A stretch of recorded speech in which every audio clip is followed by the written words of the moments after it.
Hello, your weekend homework has 3 parts. First, I want you to clone the repository on your home computers so that you can look through it and play with it.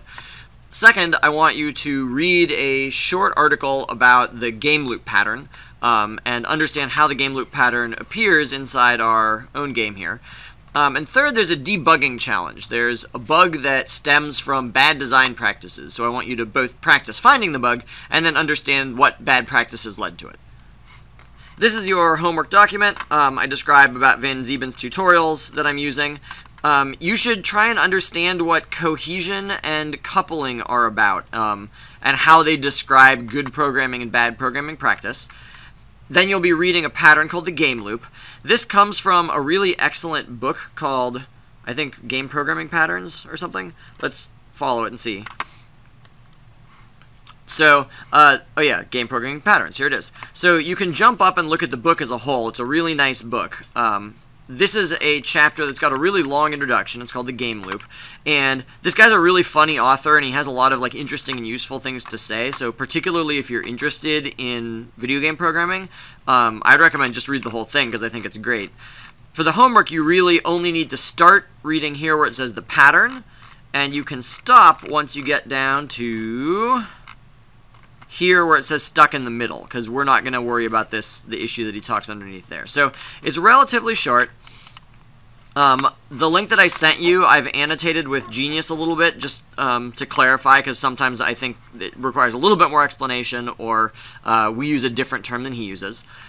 And while you're reading it, you should definitely be trying to answer these questions on the next page, because this is what you were supposed to get out of the reading. Okay, once you've done that, let's jump to the debug challenge. So line 45 in game.java looks like this. So here we are inside game. Inside run is the game loop, and this is the portion of the code that the article is talking about. So you should definitely understand what is this while loop doing, what are these variables about. You should be able to identify what are the 2 major methods that are running in here. The part that I want to draw your attention to is the part at the bottom of the while loop here where it says if the current time in milliseconds minus the last time that we recorded is greater than 1,000, so in other words, if more than 1 second has passed since the last time we did this, then we'll run this debug statement. And what this debug statement is supposed to do is it's supposed to display how many updates have we done in the last second and how many frames have we rendered in the last second, because this is a way of measuring the speed at which the code is running. If you hold the control key and you click on debug and you go into here, you don't know what a switch statement is, but that's actually not that important. The important part is it says if debug, then system.out.println. So it sounds like as long as this debug variable is true, we should be displaying things to the console. Well, where do we declare debug? All the way at the top here on line 45, this is where debug is declared. And here's the mystery. The mystery is, right now, debug is actually set to be true.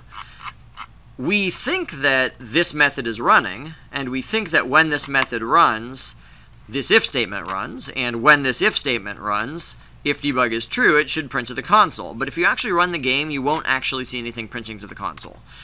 So your debugging task is to try and verify what I just said. Does that sequence of things actually run? And if it actually does, then try and figure out why does this actually not display to the console? Because something mysterious is happening, and it's due to bad design.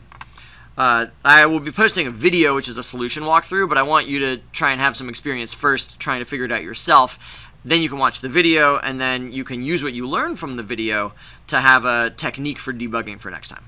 Good luck!